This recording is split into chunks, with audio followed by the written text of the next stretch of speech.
আজ 12 ডিসেম্বর সর্বজনীন স্বাস্থ্য সুরক্ষা দিবস। স্বাস্থ্য খাতে ইতিবাচক পরিবর্তনের পাশাপাশি সার্বজনীন স্বাস্থ্য সুরক্ষা নিশ্চিতের তাগিদ সাধারণ মানুষ ও বিশেষজ্ঞদের। এছাড়া স্বাস্থ্য খাতে দুর্নীতি রোধে কঠোর পদক্ষেপ নেওয়ার পরামর্শ তাদের। স্বাস্থ্যসেবাকে এগিয়ে নিতে নতুন পরিকল্পনা চান সংশ্লিষ্টরা। স্বাস্থ্যসেবা পেতে নানা অভিজ্ঞতার কথা বলেছিলেন ঢাকা মেডিকেল কলেজ হাসপাতালের রোগী ও তাদের স্বজনরা। চিকিৎসা নেওয়া থেকে ওষুধ কেনা পর্যন্ত পদে পদে নানা বিড়ম্বনার অভিযোগ তাদের। এটার মূল্য হচ্ছে 2472 টাকা, আর এটা দোকান থেকে কিনে আনছি 3700 টাকা দিয়া। চেঞ্জ বলতে ওই যে ইমার্জেন্সিতে দাঁড়িয়ে থাকা যায় না, এইটা একটা চেঞ্জ চাই। স্বাস্থ্যসেবা নিশ্চিতে বিভিন্ন দাবিও উঠে আসে তাদের কথায়।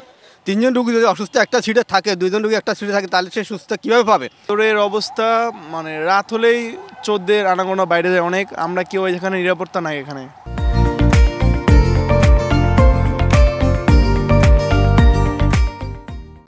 সর্বজনীন স্বাস্থ্য সুরক্ষা কাজের প্রকল্পগুলোর মধ্যে দরিদ্র এবং দরিদ্র সীমার নিচে চলে যাওয়া পরিবারগুলোর স্বাস্থ্যসেবা নিশ্চিতের বিষয়টি গুরুত্বপূর্ণ বলে মনে করেন বিশেষজ্ঞরা।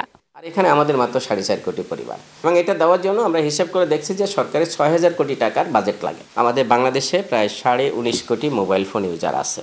এই 19.5 কোটি মোবাইল ফোন ইউজারের কাছ থেকে মাসে যদি আমরা 10 টাকা করে নিই, মানে ডেলি 33 পয়সা, তাহলে এখানে প্রায় 2500 কোটি টাকা চলে আসে। এইটা একটা বড় সোর্স, এটা করতে হবে, সব টাকা দরকার। বিদেশে না গিয়ে দেশেই সুচিকিৎসা পাওয়া নিশ্চিতের তাগিদ দেন এই বিশেষজ্ঞ। উপজেলা লেভেলেও প্রায় বছরে 1 কোটি টাকার ওষুধ এবং অন্যান্য জিনিস প্রকিউর করে। তাহলে দেখা যাচ্ছে যে উপজেলা লেভেলে এখন সিন্ডিকেট হয়ে গেছে।